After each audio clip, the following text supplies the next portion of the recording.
पिता की मृत्यु के बाद पुत्र की ही होनी है। पुत्र का मतलब यहाँ संतान है, बेटा बेटी जो भी हो, दोनों की होनी है। उसके लिए केवल पिताजी का डेथ सर्टिफिकेट लगाना है, अपने आप अभी व्यवहार में होती है। शास्त्र की बात तो बहुत बड़ी है। तो अधर्म का धन हम अपने पुत्र के लिए क्यों छोड़ करके जाएं? हम ये कामना करें कि हमने यदि हमारे पिताजी से ज़्यादा कमाया है तो हमारा बेटा हमसे ज़्यादा कमाएगा। ये मंगल कामना पुत्र के प्रति करनी चाहिए पिता को, ना कि अधर्म का धन, भ्रष्टाचार का धन रख करके जाना चाहिए। धर्म का धन है वो तो उसको मिलना ही है ना। किसी पिता के पास 5 एकड़ जमीन है उसके दादा की, तो उसके बाद उसके बेटे की हो जाएगी वो तो ये तो पैतृक परंपरा है, मिलना ही है वो तो। पुत्र का कर्तव्य क्या है? जीवितो वाक्य करणात् छयाहे भूरि भोजनम गयायाम या गंगायाम पिंडदानाच्च तस्मात् पुत्रस्य पुत्रता। जब तक जीवित रहे तब तक पिता की आज्ञा का पालन करे। जीवितो वाक्य करणात्, पिता की आज्ञा का पालन कैसे कहे? उदीर तोर्थो पशुनापि गृह्णते, कही हुई बात तो ढोर भी मान जाते हैं। कुत्ता भी सीख जाता है, घोड़ा भी सीख जाता है, सवार के अनुसार, घुड़सवार के अनुसार घोड़ा चलता है।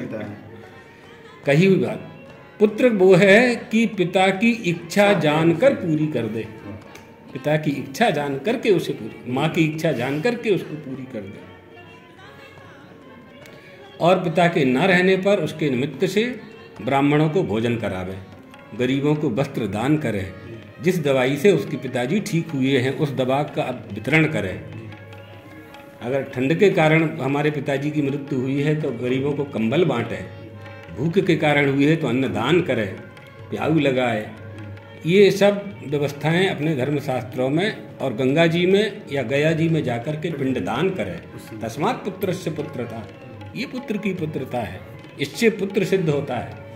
ऐसा नहीं है कि पिता का ही कर्तव्य है पुत्रों का पालन करना, उसका तो कर्तव्य है ही, उसने जन्म दिया है तो वो तो माता पिता तो उसका पालन करते हैं, करते ही हैं।